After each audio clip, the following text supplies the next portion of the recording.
Hey, y'all, welcome back to the House of Kayfabe and welcome to our very first short. One of the things that we do here because we love each other so much and we're the only adult marks that we each other know, we give each other presents all the time. And I got one in the mail today from my good friend, Adam Harris. I'm going to keep it here so you don't know what my address is. So let's see what my good friend of about 15, 20 years now got me. A nice repackaged envelope, reused, This from looks my like mouth some. guard that I ordered. This feels like some old tech. This feels like old technology. Oh, so We're going to we've have to got, explain to the audience what format this is. okay, all of you Elite fans that are too young to remember. This is a DVD of probably now for me the best wrestler in AEW, and that is Ring of Honor. the Peacock, Dalton Castle. I take pride in being the biggest Dalton Castle fan. I think sometimes that people think that I'm working when I do that. I legitimately think that he is everything that is right about wrestling. His promos are great. He is a spectacle. But Adam, when he gets You in the recognize ring, expertise when you see it. when he gets in the ring, Adam, he's amazing. He works. He's a great fucking wrestler. He's so I also great. put a couple cards from another one of your favorites in there. Oh, hello. Oh, are you? Wait a minute. Oh, dude, you're the man.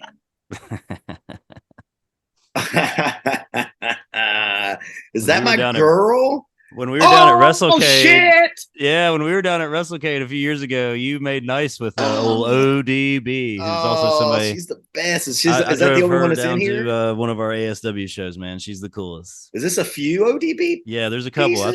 She's your girl to me, man. I think that's your favorite wrestler as far as I'm concerned. Well, as a shoot, I was watching TNA at that time when it was crap, I'm not going to remember the name. Angelina Love, Tara, Madison Rain, who I really love.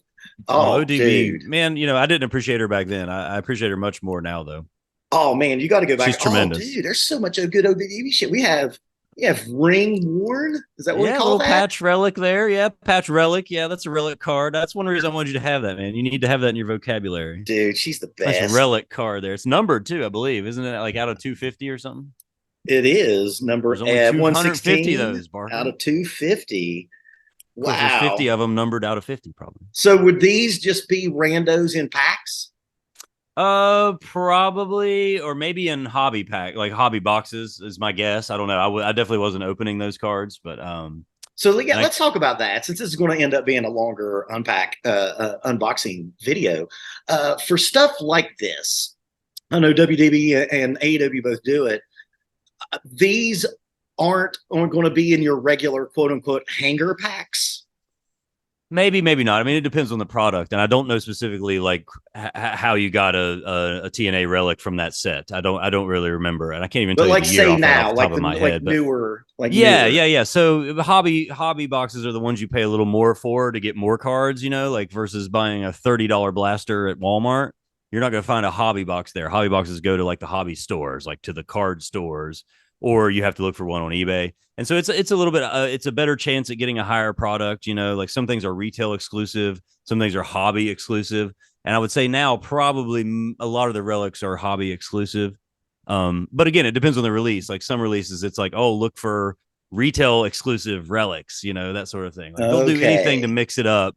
Within the sets, within the sets. Well, that's interesting from like a capitalist standpoint is they are making sure that these other independent, which they almost all have to be an independent store is where you can get your quote unquote, the better product, right? You're not going to get this at Target and at Walmart. Does that sound correct? Right? Yeah, exactly. And you're more likely to get a better cards if you pay like $150 for the hobby box versus $30 again. Like it's all about the investment. Like, but if you pay that $150 for the hobby box, you're still likely to get a Jinder Mahal auto or whatever. Like somebody that's like maybe non-desirable. Yeah. I mean, some people are going to think that's cool. For every person, there's somebody that thinks it's cool, but everybody's wanting that Solo Sikoa, auto or one of the higher demand people. Since I've got you on here, and before we do, we'll end the video with the main event of this set. Although Dalton Castle is the main event, but this one's a pretty special main event. You're the man, Adam.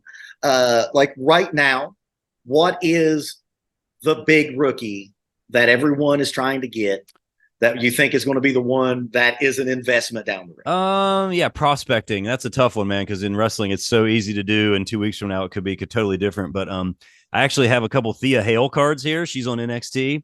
Okay. And she's hot right now. Her rookie is in this newest set of Select. Okay. Which is interesting, Steve. I found this out. I'm not a sports card collector, so I don't understand the history of Select and everything. But like for a long time, Select was a hobby only product. In other words, you're not going to find it at Walmart. But then they see money on the walls. They're like, we're leaving out the retail item. So they create a Select for hobby, for retail rather, that you can get in Walmart, but all the cards look different. So you can tell whether it's the retail version or the hobby version. And that helps them both ways because collectors are going to want, oh, well, I need the retail set and the hobby set. They're going to build both sets, But Thea Hale, I would say, is hot right now. Tiffany Stratton is somebody that she's got the NXT belt, women's belt right now, and is going into a feud with Becky Lynch, it looks like. So yeah, she's going to be skyrocketing for a little bit now. Cora Jade has been hot for a couple years. I think a lot of people are still betting on her. I'm hoping Solo Sikoa would be one of the ones definitely on the in the male roster side of things. Yeah. Definitely in the male side of things. I went totally as a lot of collectors do, right to the women, man. But that's what those are the biggest money cards in most cases. If it's not Cena, Rock, Undertaker, that sort of thing, it tends to be the women that draw the most dollars. Yeah, for sure. I didn't know that. I guess for obvious reasons. Yeah. But yeah, definitely Solo Sikoa is going to be a hot one. I think Grayson Waller. I've been stashing away a few Grayson Waller cards. His early stuff is coming out right now. He's got potential. There's a lot of people. There's like an NXT set that came out a couple years ago that's going to have a few rookies in there that are inevitably going to end up being like cards that people look for down the line. Dude, I'm sitting here at the learning tree. Now, here's one for you. Is the NXT card the rookie card, or is the main roster card the rookie card? We could do a whole Adam. I know you go episode on that. Yeah, we could do a whole episode on that. Well, and they even developed a thing where it's like first NXT card. And that'll come out before their rookie card. And so they'll have both, and so it's like, which one do you look for? And then of course there's like, and that's the deal with Select is like, there's 4 different sets in these and the cards all look different. But if a wrestler is in all 4 of those series, all 4 of them are going to have a rookie on it. Okay. And all 4 of them are going to be numbered, or there's these various parallels, so there might be 25 or some parallels of each set. So you're talking about 100 cards with a rookie logo on them within one set of cards, Okay. And then there's also rookie auto. Some people are going to be, oh, well, the first pack pulled auto is this one, So it's a big deal, dude. And I want to say something else, and I'm going to go ahead and bring it up just because maybe you can insert the photo or something. But like, I just found out on the major pod, like people in this new set, this latest set from AEW is on Upper Deck, right? So it's not Tops, it's not Panini, it's Upper Deck, right? This new set's called Metal. And it was supposed to come out, I think I read in November of last year, and it just came out last week. And they've made all these edits to it, apparently. Like Brian Pillman Jr. was supposed to be in it, but he's not. And yet, it's still got William Regal in there, and he's been gone from AEW forever, Like, still got William Regal.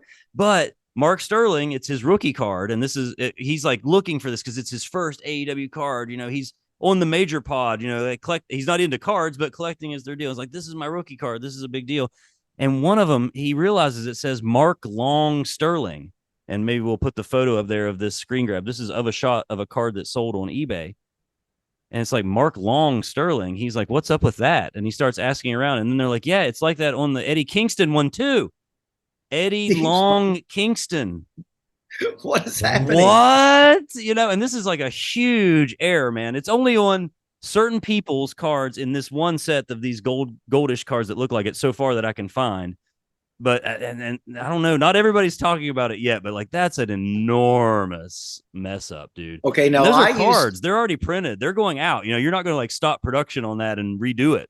Okay, those are going out in the world. I used to be a baseball card collector and still have a pretty decent collection at my mom and dad's house. How quaint is that? And E's, we call them air cards. Like there's the really famous one, Billy Ripken, and they put fuck face on his. You're old school. they put fuck face on his bat, and it's one of the most rarest cards. It actually was in Stranger Things. They were able to No, it wasn't on Stranger Things. It was on a Christmas show that I watched where It's these part of kids. a pop culture thing now. Yeah, it's a Yeah, phenomenon yeah, in it's a itself. phenomenon. That and the gimmick was these kids were trying to buy a Nintendo, and they were trying to get as much money together collectively so they could all go buy a Nintendo. And what put them over was they had the Billy Ripken E card, Oh, the nice, fuck face nice, card, right? nice, nice. So Nowadays, that means electronic cards that you have to buy on Upper Deck. You know, oh yeah, okay. So and that's the other thing. E's are back in E-Pack the is day. like a whole thing. Is like that's where the value is on Upper Deck cards is in these E-Pack things because that tends to be first releases. I don't collect those things, but you can order them and have them shipped to your house. You know, but I think that's where the value is in AEW cards, if there is any value. So tell me before we go to the main event, give me like your 3 of your favorite last purchases card wise. Well, these just came in the mail today, but they're like select parallels that I just got in the mail. One of them is Katana Chance, formerly known as Casey Catanzaro, who I collect, and then also Piper Niven, who is getting a huge push right now as Chelsea Green's tag team partner, which I'm excited about because I think she's awesome. Awesome to have a powerhouse. I think she's an incredible competitor. Has that overseas Scotland appeal. Is that technically her rookie as Piper Piven? Oh, no. She actually had WWE cards as Piper Niven, then came out as Dewdrop, and then now she's back to Piper Niven on. So is the Dewdrop the rookie of Dewdrop? No. I don't know that anybody cares whether first Dewdrop card. I guess you would care if you were a Dewdrop collector, but nobody's like knocking down the door to get that, man. And that's one of the reasons, like not a lot of people PC her, and so it's like that's kind of one of the things that she's affordable. Casey Catanzaro was on, American Ninja Warrior, and so there's a lot of people that know about her that don't care about wrestling on the same regard, or that's the only wrestler they care about, and so her stuff can kind of go up in value for a lot of stuff. So those are 2 of the ladies that I collect on this set. I just got a 1987 Miss Elizabeth Canadian postcard that I had never seen before. It's in minty shape. Very cool. Oh my goodness. With the photos from Steve Taylor, who I hope, one of these days I'm going to track that guy down and talk to him, I hope. But an iconic photo that I also have that's like the base of the Topps Living card. I'm not ready to talk about this stuff, but it's an iconic image of Liz on a postcard that I'd never seen before. And it's on there. It says copyright 1987. And then it's got a name like such and such, like Toronto or something on it. Look, all you marks out there, if you love Adam Harris as much as me, you need to give him, and we'll set up a P.O. box because he is definitely a Miss Elizabeth completist. He is working on that. He may not ever, I guess that would be really hard, right? But she's like classy, the most classy sort of beauty you could ever come up with, right, Steve? I mean, we all love Miss Elizabeth. She's the first lady of wrestling. Yes, and the first lady of professional wrestling for sure. Now we can now end this with, man, I can't believe you did this. This card actually has a story. 2 years running at WrestleCade, I have struck up a friendship with this lady. We have lots of in common. I know many things about her family and all of her trips to Disney World. When you spend time at the gimmick table with somebody, you get to know the heart of them. Seriously. This is, and this looks like, I don't know what you would call this card because this doesn't look like a card made by a company. Yeah. But we have a Francine Queen of Hardcore auto. Dude, cool. Did you get this at a walk in time? Yeah, so on the back, I guess you would say it's a custom card. They took an image of her and they says on the back it's got Appalachian Championship Wrestling, who you'll know from YouTube if you watch the Right Shoot interviews. Also, Time Warp has 2 locations in Ashland. And I got that from my buddy JR, who works with them at a Walk in Time, the local store here in Charleston, and got that from JR because I knew you would love it, and you're the big Francine mark, and you got to have a Francine auto in your collection. I mean, I never even thought to do it. Like I always get a picture. I've now 2 years in a row. I've got my picture. Yeah, and you spent all day with her and didn't even have like an 8x10 sign or anything. You did, which is probably the right thing to do. A lot of people see that's cool, but dude, she is. When I posted the picture on my social media, a friend of mine who's actually a music teacher as well, he was just like, what's she like? And I was like, dude, she's a PTA mom who's a sweetheart. That's what I love. And she's she drops her kids off, man. She drops her kids off, right? She's very Philadelphia. I dated a girl from Philadelphia for quite a while, and that accent takes me back every time I hear her say it. And she and I've taken an interest in her. And there is a promo that she does on YouTube, but I may put it in the link in the description of her cutting a promo on Lance Storm and Justin Credible, and she it's better than 90% of the promos you're going to see today. She's wonderful on the mic. I don't know if she was like a worker or whatever. I might actually do that. I don't know if she was a worker or not, but dude, her promo skills are fucking great. Oh man, I bet you they didn't know what exactly she was going to say. Oh no, it wasn't like the time where it's like, okay, now make sure you run it by everyone, to make sure you don't say something. You don't want to offend anybody back in ECW. Not in ECW. Well, man, this is the first time I've got to be on the collectible corner. I am a collectible baby, but actually we're going to force you into submission. A lot of the stuff that I have is from you all. Here's a real quick question before we go. Well, and you're still at that point where everything has a story to it, right? Every single I know exactly where I got my Mulkey card. I got that from Matt the night that we played a gig together, really big gig together. That was awesome.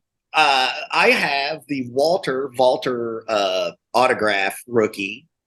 Does those tend to go up or down or unaffected when their gimmick change? Well, not gimmick changes, but their name changes. The name change is probably, you have the Walter, so I would think that that's more valuable for me personally. I would think it's cooler to have a Walter auto from when he was first coming into WWE. I don't know if he has anything from his early run, I don't know if he did anything over there or there was any cards, but I think most people would consider, what you have, or at least that to be an early one. And so, and look, dude just broke the Honky Tonk Man's record for Intercontinental title reign. And you got that for like $20 or something? Like, yeah, I got it for $25 at WrestleCade. I mean, that's the deal, dude. I think that's a pretty good deal, man. But it's also worth what you want to pay for it. There is no universal rules. I own things that most people would be like, you bought that? But yeah, I did, because I own it and I want to collect it, and that's what it's worth to me. So that's how it works. It's all purchases included here in the House of Kayfabe, and gifts through the mail, postal service. Oh, Adam, Pony you're Express. the man. Actually, I'm making you something that you're going to like. I'm in the process. Yeah, well, you're a handcrafted guy. I am making something for the 3 card collectors in the House of Kayfabe for Christmas. So that is Collectible Corner. I haven't done one in a while. You and Matt want to have to get back into it, because I love. We're gonna have to do some more music watch-alongs too. We're gonna do. The next video. We're gonna hopefully do that next couple of days. I'm still working on the tech of that. But yeah. If y'all liked all that, dig what we're doing, tell your friends about us, shout it from the rooftops, give us a like, a comment, and a share, and we'll see you all next time. The House of Kayfabe. Adam Harris, you're the man.